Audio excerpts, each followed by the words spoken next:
Hi there. So I'm going to do a quick introduction tutorial on how to get into crow pose. I posted a picture up yesterday and I thought I'd follow up with a little explainer. It looks kind of impressive, but it's actually one that I think is not say easier, but more accessible for more people than you might realise. Obviously, if you have wrist or shoulder issues, it's not the one for you. But I'll give you my tips on how to get into the arm balance just because it looks really cool.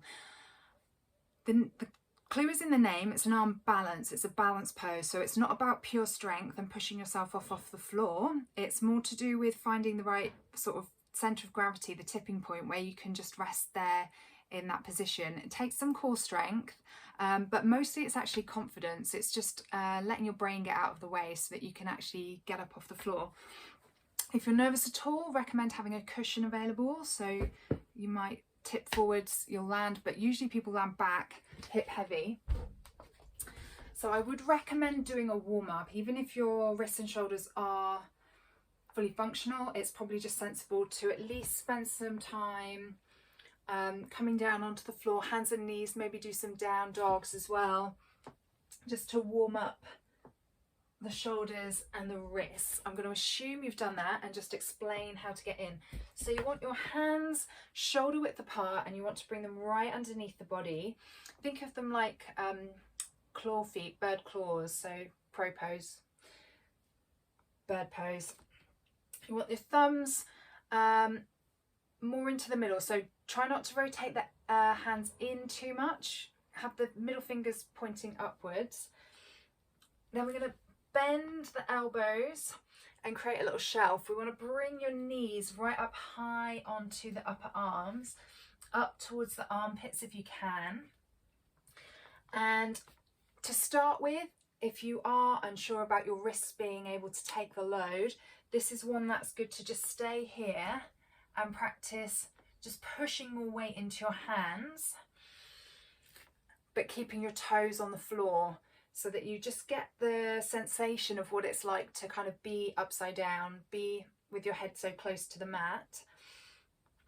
What we're going to then do is start to lift just one foot and touch it down and come back, and then come up, take the other foot off, see what it feels like, see where you're having to be strong. So you want to try and engage through the belly. You want to draw some strength into your back as well. And then playing with one foot and then the other. Try and look a little forward along the floor rather than down towards your feet. So if you try and lifting your head up a little, that will help get the tipping point that I mentioned, the balance point, rather than just ending up trying to do a roly-poly and tipping overhead first. So from that play, when you're ready, we want to bring both feet up off the floor.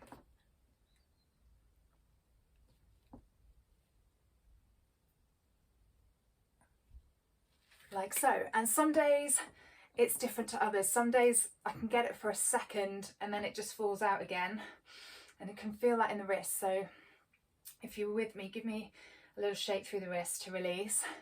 And it's one of those things, it's just fun to play with every now and then, and maybe bring it into your yoga practice. So try it out.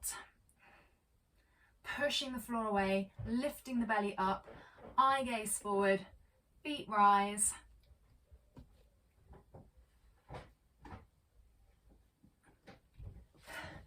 Give it a go. Let me know how you get on.